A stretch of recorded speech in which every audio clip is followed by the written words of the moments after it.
Good morning, guys, and how are you doing? This morning we'll be looking at the use of figures of speech in the text that we've been analyzing. Unexpected joys are done. Okay, this morning I would like us to observe some things in our class. We would play a game of What Am I? Using figures of speech. Then I would like us to examine the use of irony in the story. Finally, I would like us to examine the use of personification. Okay, so quickly, can you guess the meaning to these words or to these sentences? I give life to inanimate objects. What am I? I make sounds with words. Can you guess who I am? Then I make reference to past events. What am I? Then I don't mean what I say. What am I? I will give you answers to these in our Google Classroom.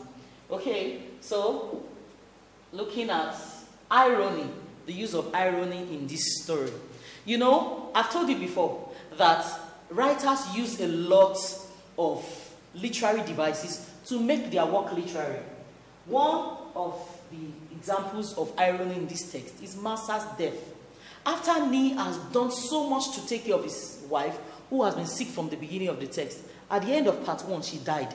And much more so, she died on the particular day that he was taken her to the healer's place. And there was so much promise for her life, but she died. Now, we could also see irony at play during Mama Orojo's visit to Nee's bank in Ghana.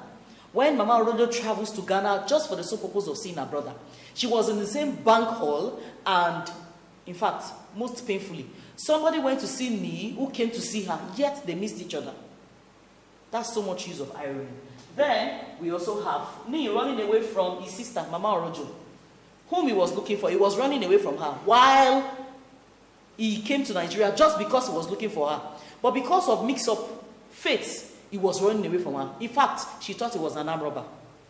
Okay, then finally, there are so much examples, but finally for this class, you see Nee works for 2 days without pay in his own sister's site.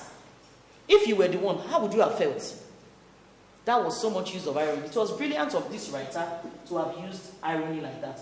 So, looking at another literary devices that was used, personification, like in our starter, said personification gives life to inanimate objects. He said the day was getting old. The day was getting old. The dust played game with the wind. The dust cannot play a game because it's lifeless. But you see, this writer has used to show how dusty the environment was. Then the fire was hurrying towards the far side of the hill.